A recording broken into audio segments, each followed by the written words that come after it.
Chapter 84 Founding of Shri Bhagwat Vidyapith.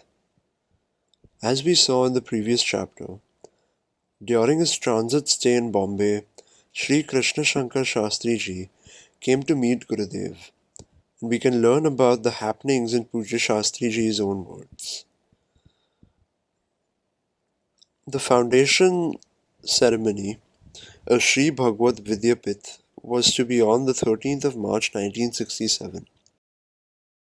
At the auspicious hands of Shri Ranchoddasji Maharaj. I wrote to him requesting for a meeting. He replied through the messenger, "Tell Shastriji he need not come all the way to Madras. At that time Gurudev was over there.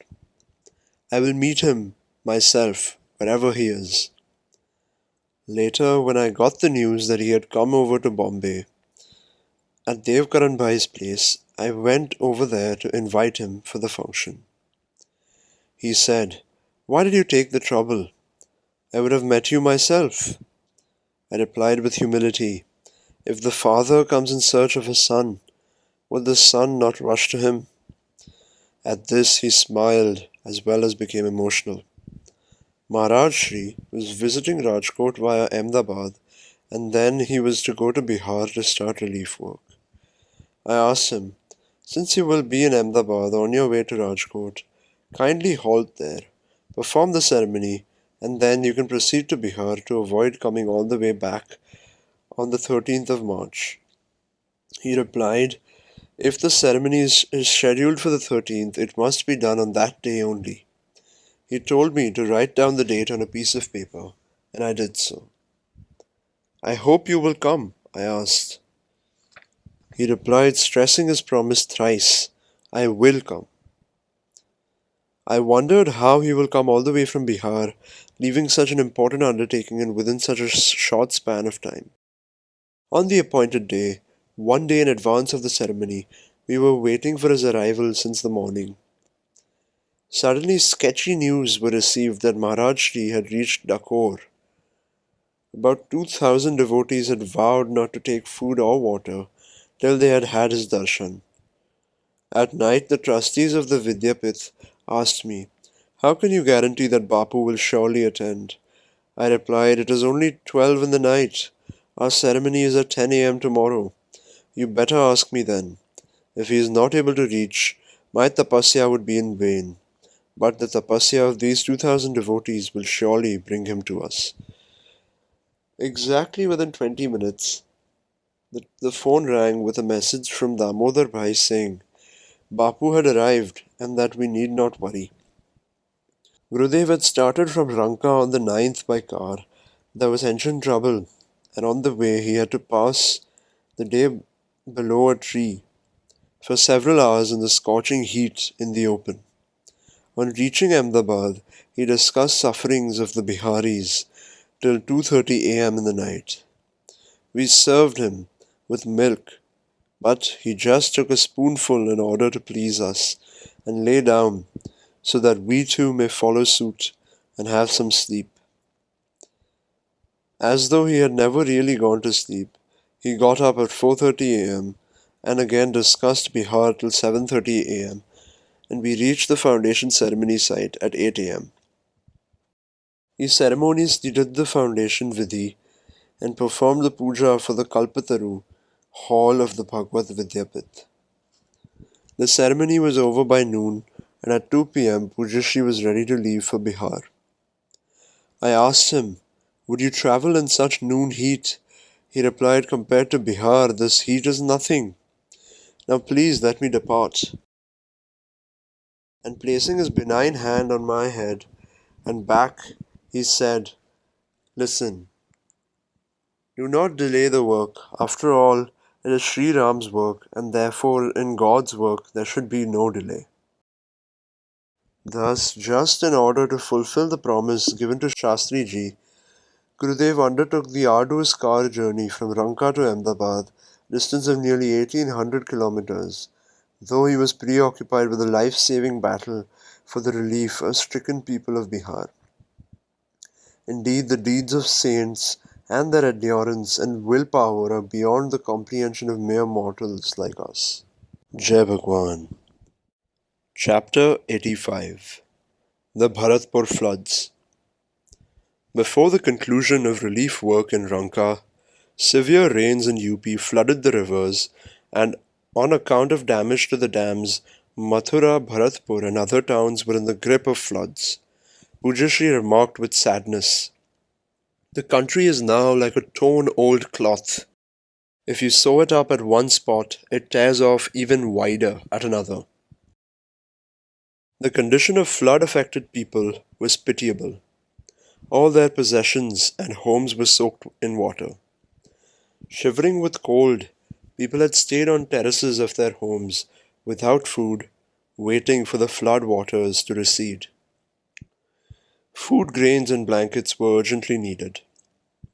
Gurudev sent Ram Bhai to Bombay for purchasing clothes, and Chelu Bhai and other volunteers were sent to Bharatpur with truck and jeep. The streets were having knee-deep water and slush, and thus it was impossible to deliver provisions to stranded people by jeep or truck. As a temporary measure, people were issued cards whereby they could obtain their provisions from the camps established at Kambar, Pahadi Jurera and Kamvan. They were instructed to obtain their requirements of wheat, clothes, etc. from the nearest centers. After conclusion of Ranka camp, Gurudev came to Kambar, where then he went to Mathura with Ram Bhai and met Arvind Bhai, Madhu Bhai and others. Since Gurudev had reached Mathura on Sharad Purnima, on his instructions milk and pawa were prepared for offering to Lord Krishna at Vishram Ghat at the hands of Arvind Bhai. In the night, Gurudev explained the essence of Ras Leela and added, "If an ordinary person like me can assume two forms, no wonder that Lord Krishna assumed as many forms as there were gopis." The Bharatpur relief work continued for 7 weeks, and Gurudev returned to Chitrakoot via Bombay. Jai Bhagwan. Chapter 86. Teachings of Gurudev. In Chitrakoot, Gurudev was surrounded by a huge crowd of devotees. He kept on smiling, even in that suffocating atmosphere, and told Ved Bhai, "See, these are my fellow workers, who are all pure of heart, and they render selfless service. Though they may be poor by material standards, yet on the basis of their generosity, they are indeed rich. They give a gift of 1 rupee from their meager earnings, and they invariably send some portion from their harvest for sadhu seva." After some time, Valima arrived with family. She performed aarti and offered him a new dress. Gurudev remarked, "Valima is giving me a new dress. How nice it would be if I could similarly get a new body." He continued, "Listen, since what we wear is meant for others, select your dress according to their choice. But since what you eat concerns only you and no one else, select your food according to your natural inclination and what is most suited for your own physical well-being." On the occasion of his birthday on Kartik Shuddh Chaturthi, he addressed the gathering of devotees thus: "On this occasion, when you are all gathered here to greet me and make offerings, I feel like making offerings to you.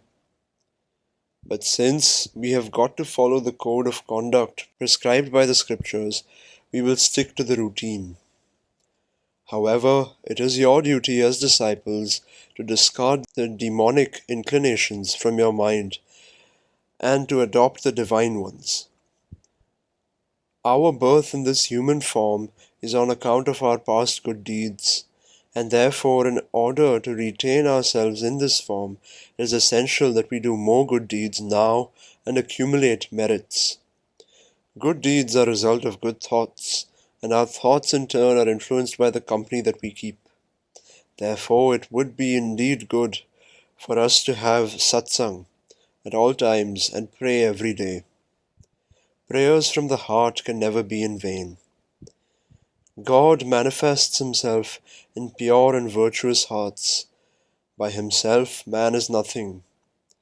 He is what he is on account of his circumstances, and the good and virtuous qualities are attained by good deeds, and good deeds are performed by us on account of the company of the virtuous, which can in turn be got only by the grace of God, and that is obtained by complete surrender unto Him.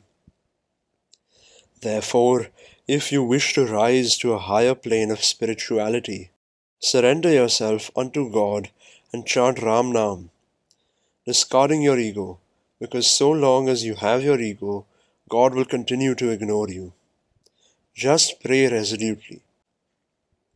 We accept thy will as our own, and then you will receive inspiration as and when needed, and advance on the spiritual path and experience that some divine force is constantly pulling you towards it, to a higher and higher place. Presently, our country is passing through a difficult phase, and the only remedy seems to be to do the jap of Ram Nam.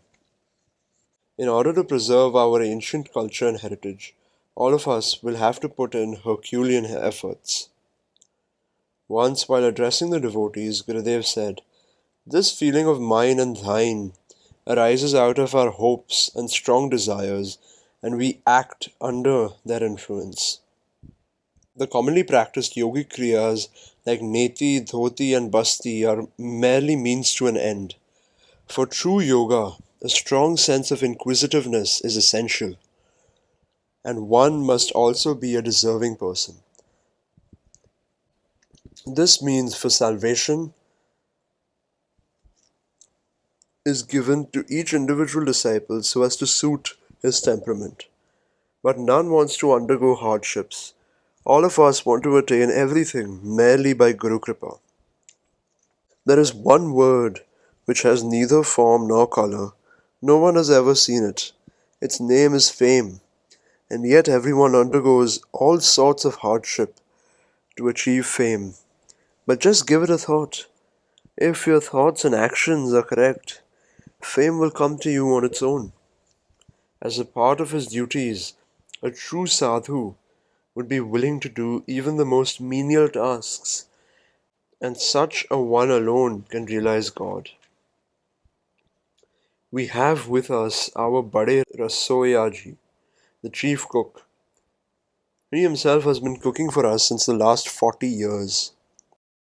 And on any one day, if he is unable to cook, he will not take his meals in this ashram, however delicious they may be, such as malpua and doodh pak.